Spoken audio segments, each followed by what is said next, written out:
চলো আজকে তোমাদের সাথে শেয়ার করা যাক দিদি বাড়ির পরের দিন সকালবেলাটা আমাদের কিভাবে কাটলো।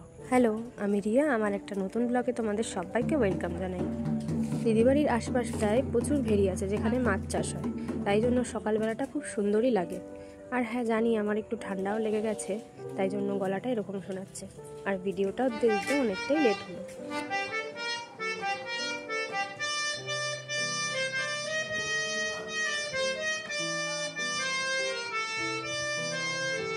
সকালে খাওয়া দাওয়ার পরে দেখতেই পেলে তোমরা যে উজান কত সুন্দর হারমোনিয়াম বাজালো। তারপর তো সবাই মিলে পুকুরে মাছ ধরতে নেমে গেল। অনেকদিন পরই এরকমভাবে মাছ ধরা হলো।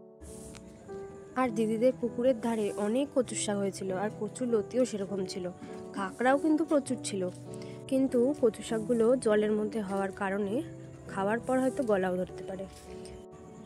আর এর তো মোটেই ধৈর্য নেই, বড়শি ফেলে আর মাছের টোপ নিয়ে চলে যায়, তারপরে উঠায়, আর নালে তার আগে উঠায়, আর এই ছোটো ছোটো মাছগুলো ধরে। তারপরে এই মাছ কেটে ভাজা করে খাওয়া দাওয়া করলাম আমরা সবাই মিলে। আজকের ভিডিওটা এইটুকুই, দেখা হবে আবার অন্য কোনো ভিডিওতে।